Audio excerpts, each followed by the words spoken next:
sebagai negara besar harus berani melangkah, harus berani memiliki agenda besar untuk kemajuan negara kita, untuk kemajuan bangsa.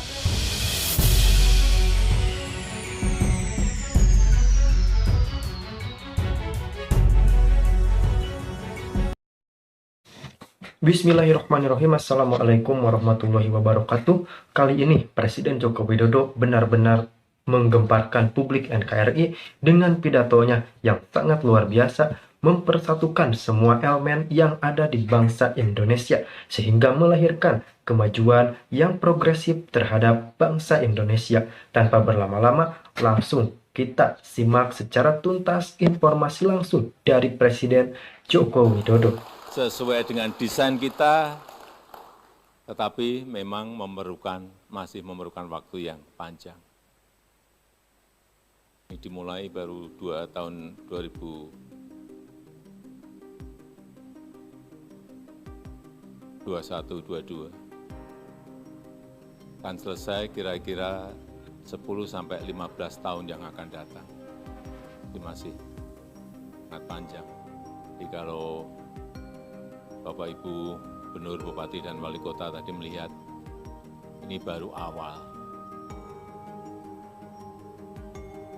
Ini belum selesai, jangan keliru, ini belum selesai.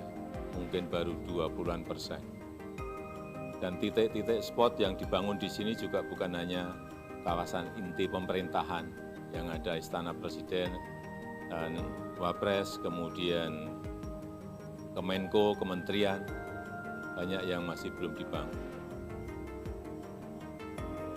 Tetapi di luar dari ini juga ada kawasan-kawasan yang telah banyak dibangun, baik berupa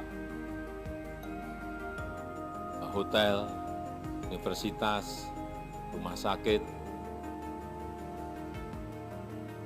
Dan seingat saya hotel ada 5, kemarin tambah lagi berarti ada 6. Rumah sakit juga sudah 6 dalam proses dibangun. Kemudian training centernya PSSI juga sudah selesai.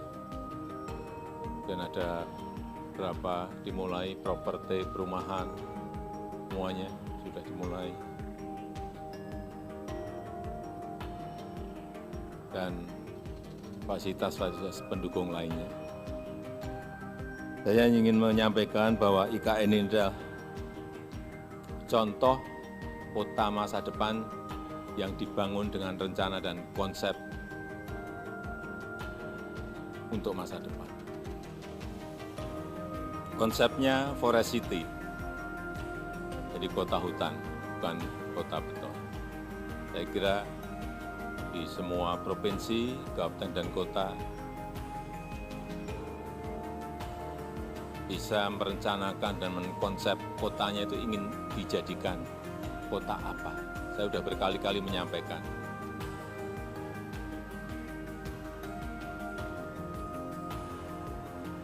Ada di California kota yang khusus hanya untuk golf saja, kota golf.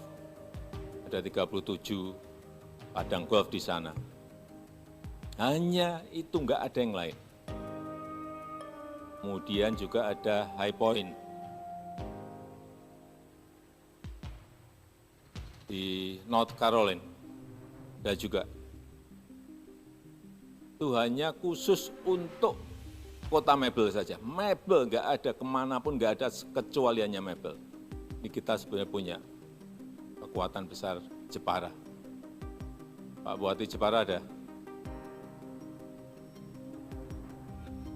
Bisa dikonsep, desain sejak awal, meskipun tidak selesai mungkin dalam 1 periode bupati atau 2 periode bupati, tetapi perencanaannya harus ada dan detail, yang matang di situ.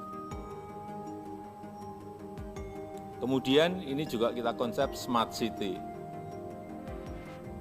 Seluruh aktivitasnya ditopang oleh teknologi. Memang momentumnya pas. Perubahan zaman ini pas, inilah waktunya. Baik itu teknologi digital maupun teknologi yang lain-lainnya. Sehingga ini akan menjadi livable city, kota yang nyaman untuk ditinggali. Saya kira seluruh provinsi yang kita miliki, seluruh kabupaten yang kita miliki, seluruh kota yang kita miliki, mestinya arahnya ke sana. Tadi Bapak Ibu melihat bagaimana sebuah kota itu mestinya ada danau kecil atau embung, itu akan selain memberikan estetika keindahan, juga akan menurunkan suhu di sebuah kota. Di sini nanti akan dibangun kurang lebih 60 danau kecil atau embung seperti 60. Saya pun masih menawar ke Pak Menteri PU, kalau bisa lipat 2 kali lebih baik atau 3 kali lebih baik.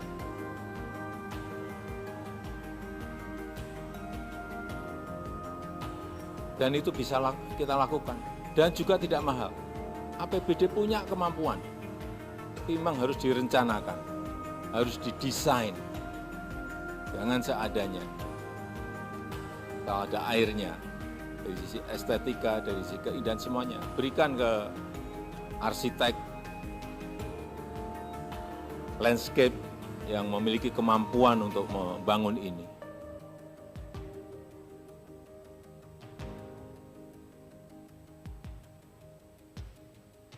Juga di semua kota yang dekat dengan laut, saya titip saja, jangan sampai ada yang membelakangi laut. Laut itu harus kita jadikan halaman, bukan di belakang rumah. Banyak sekali di kita itu tempat-tempat indah tapi malah ditaruh di belakang rumah, di belakang bangunan.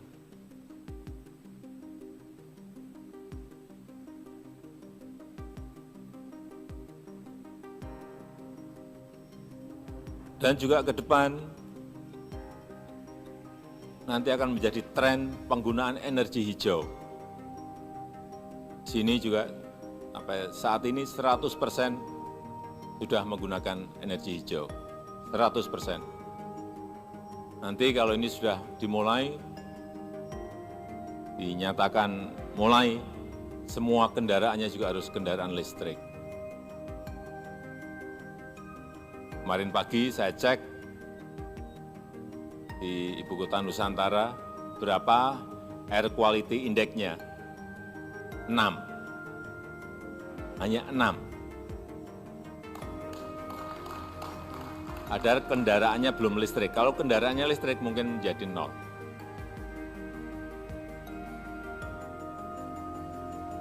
Kemarin kita cek Singapura 53. Maksimal itu 50. Udara yang baik dan sehat maksimal itu hanya 50. Tapi kota-kota kita utamanya di Jawa sudah semuanya di atas 100.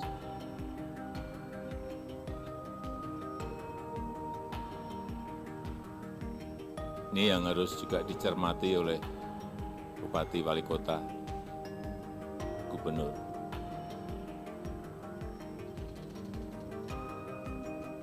Dan untuk menangani itu juga membutuhkan uang yang tidak sedikit. Menteri Kesehatan menyampaikan pada saya, karena udara yang tidak baik, sehingga ISPA di Jabodetabek itu menghabiskan hampir 10 triliun rupiah.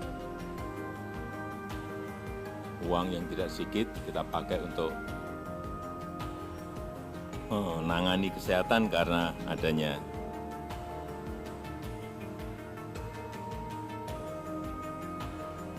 penyakit pernapasan yang kita dapat dari polusi udara yang terjadi di sebuah kota. Mulai harus dipikirkan bagaimana membuat transportasi massal yang berbasis energi hijau, listrik, atau gas, dan lain-lainnya. Jakarta sekarang sudah ada MRT, sudah ada LRT, kereta cepat, semuanya itu untuk mengurangi, tetapi juga masih kira-kira air quality index-nya Jakarta 190 sampai 200. Ada maksimal hanya 50. hati-hati kota-kota yang sudah mulai macet, kota-kota yang mulai padat, yang berkaitan dengan polusi. Larinya nanti utamanya yang anak-anak, yang masih bayi di penyakit pernafasan. Jadi saya sarankan kalau mau menyiapkan desain transportasi massal, itu ada yang mau kita pakai di sini, meskipun juga belum kita putuskan, yaitu autonomous rail transit. Kalau MRT itu per kilometer, dulu waktu kita mulai, saya masih gubernur, kita mulai itu biayanya, anggarannya per 1 kilo, supaya semuanya tahu, per 1 kilometer itu 1,1 triliun rupiah. Ada gubernur atau bupati wali kota yang sanggup membangun MRT? Tunjuk jari. Bali. Hati-hati. Hitungannya hati-hati. Mungkin bisa membangunnya, tapi operasionalnya juga tidak kecil. APBD-nya siap, karena kalau apapun yang namanya MRT, yang namanya LRT, yang namanya kereta cepat, semuanya itu rugi. Artinya harus ada PSO. APBD harus siap untuk mengcover biaya operasional. Saya berikan contoh, MRT Jakarta. Itu setiap tahun keluar 800 miliar untuk penuh loh itu, untuk menutup biaya MRT. Betul Pak Heru? 800 ya. Dan hitungan saya, kira-kira kalau semua jalur nanti selesai, kira-kira APBD harus keluar 4 triliun. Tapi yang Bapak Ibu harus tahu, kalau nggak ada MRT, nggak ada LRT, nggak ada kereta cepat, itu kita kehilangan setiap tahun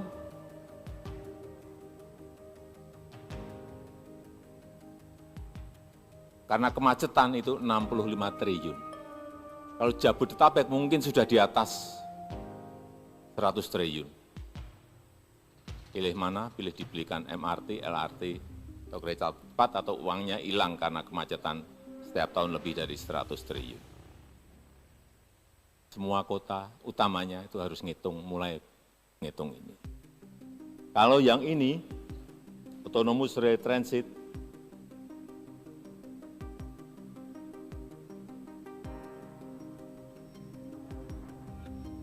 ini memang lebih murah, karena tanpa rel, kayak magnet. Per unitnya, ini untuk 3 gerbong, harganya kurang lebih 74 miliar. Jadi kalau tadi MRT 1,1 triliun, saya lupa, MRT itu 1,1 triliun saat saya gubernur. Yang sekarang sudah 2,3 triliun. 10 tahun naiknya langsung 2 kali. 2,3 triliun. LRT yang kita bangun untuk Bekasi ke Cibubur, itu per kilometernya 700 miliar. Kereta cepat itu per kilonya 780 miliar rupiah. Saya hafal karena saya tiap hari ke lapangan. Selalu yang saya tanyakan standar per kilometer itu berapa.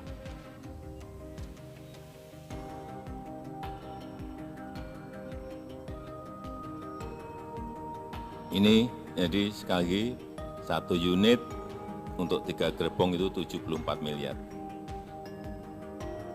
Operasional per bulan 500 juta.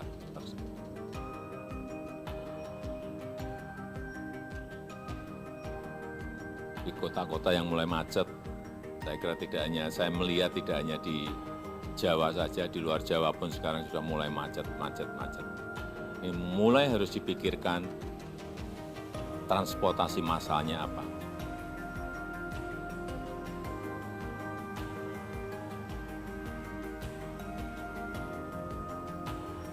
Kemudian yang kedua, tadi saya lupa, jadi di IKN itu sudah ada 55 investor yang masuk, yang sudah masuk. Kemudian dalam proses seleksi dan verifikasi, kemarin ada 472 LOI, kemudian diverifikasi menjadi 220, masih diseleksi terus. Yang sudah masuk dan sudah mulai proses pendidikan, baik universitas maupun SD sampai SMA, ada 6, rumah sakit ada 3, retail dan logistik ada 10, hotelnya ada 8, sudah 8, kemudian energi ada 2, perbankan ada 14, kemudian untuk hunian ada 9 perusahaan, media dan teknologi ada 3.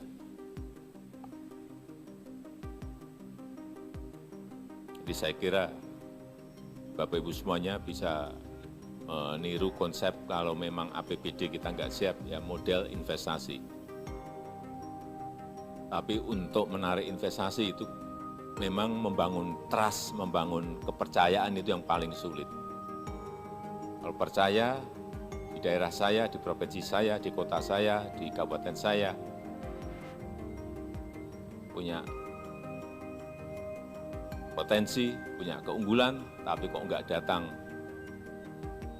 investor, itu tolong dievaluasi. Masih ada yang nggak benar, ada yang salah, ada yang perlu diperbaiki. Yang kedua yang berkaitan dengan inflasi. Saya kira setiap hari Senin sudah berjalan dengan baik, dipimpin oleh Pak Mendagri. Saya ingin mengucapkan terima kasih pada seluruh gubernur, bupati, dan wali kota. Inflasi kita pada posisi yang sangat baik kalau dibandingkan dengan negara-negara lain. Terakhir jangka berapa, Pak? 2,13%. Sebelumnya 2,58%. Sangat bagus. Tapi juga tolong dijaga daya beli rakyat. Dengan apa? Segera merealisasikan APBD-nya. Segera merealisasikan APBD secepat-cepatnya. Karena sampai saat ini realisasi belanja di kabupaten kota masih di angka 31%. Kecil sekali. Uang beredar di kabupaten Bapak Ibu semuanya sangat rendah. Kalau peredaran uang rendah artinya daya beli juga nggak kuat. Segera keluarkan. Ini masih 31% realisasi belanja. Provinsi lebih baik 41%, tapi juga masih kecil. 41%. Tolong dicek lagi, dilihat lagi, dan didorong agar uang yang ada di APBD ini segera beredar di masyarakat. Ya, perputaran uang di kabupaten, di kota, di provinsi itu semakin baik. Realisasi pendapatan di kabupaten kota 38%, di provinsi 49%. Hati-hati, tolong seperti ini dicek harian. Perintahnya juga perintah harian, karena ini menyangkut sekali lagi daya beli rakyat kita. Semakin cepat keluar, semakin cepat realisasi, semakin baik.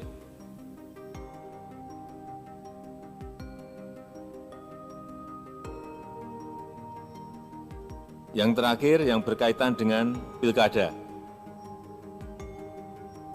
Kita minta urusan anggaran harus segera selesai.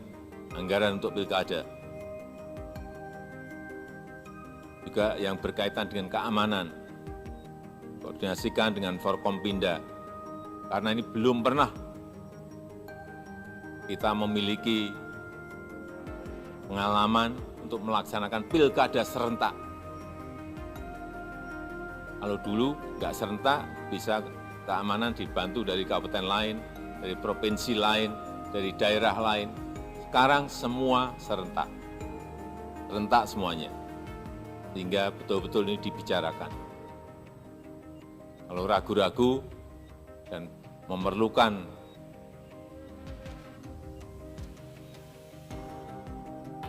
tambahan kekuatan agar disampaikan ke Kapolda, atau kalau provinsi sampaikan ke Kapolri langsung.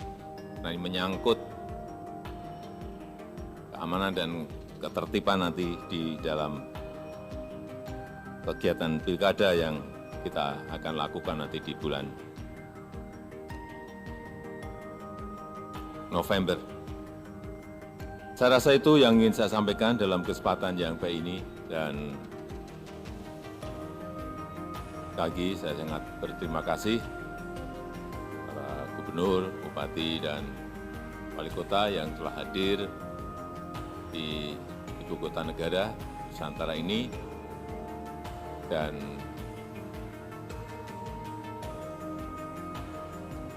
tadi yang sudah dilihat di Embung sudah, di Sumbu Kebangsaan juga sudah, dan kalau yang baik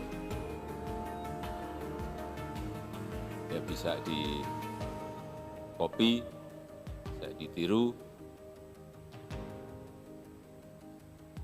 mulai direncanakan, dan saya tutup. Terima kasih. Wassalamualaikum warahmatullahi wabarakatuh.